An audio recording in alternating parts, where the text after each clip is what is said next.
Hey, my name is Cody. I am a digital presenter for the PartsIPS. Today, I am going to talk about GE Configured UI Board Part #WD21X31908. The GE Configured UI Board Part #WD21X31908 is a user interface board designed for use with GE washers and dryers. It is a replacement part for the original user interface board that came with the appliance.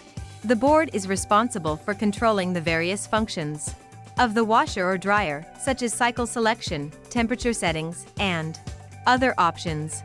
It also contains an LCD display that allows users to view information about their current cycle or settings. The board is pre-configured with all of the necessary components and wiring to make Insta. This part fixes the following symptoms.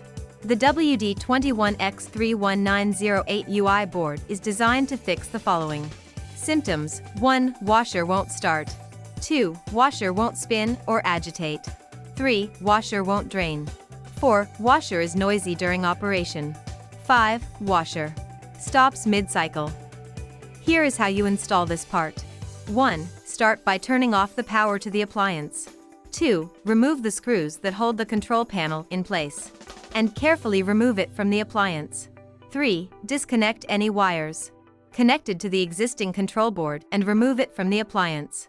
4. Install the new GE Configured UI Board Part #WD21X31908 into place, making sure to connect all of the wires back in their original positions.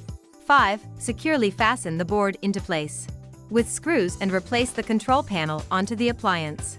6. Turn on power to the appliance and test for probe.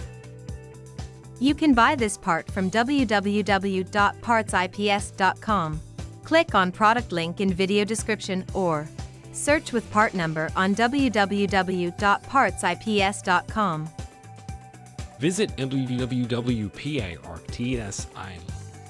Please see on to order residential appliance parts.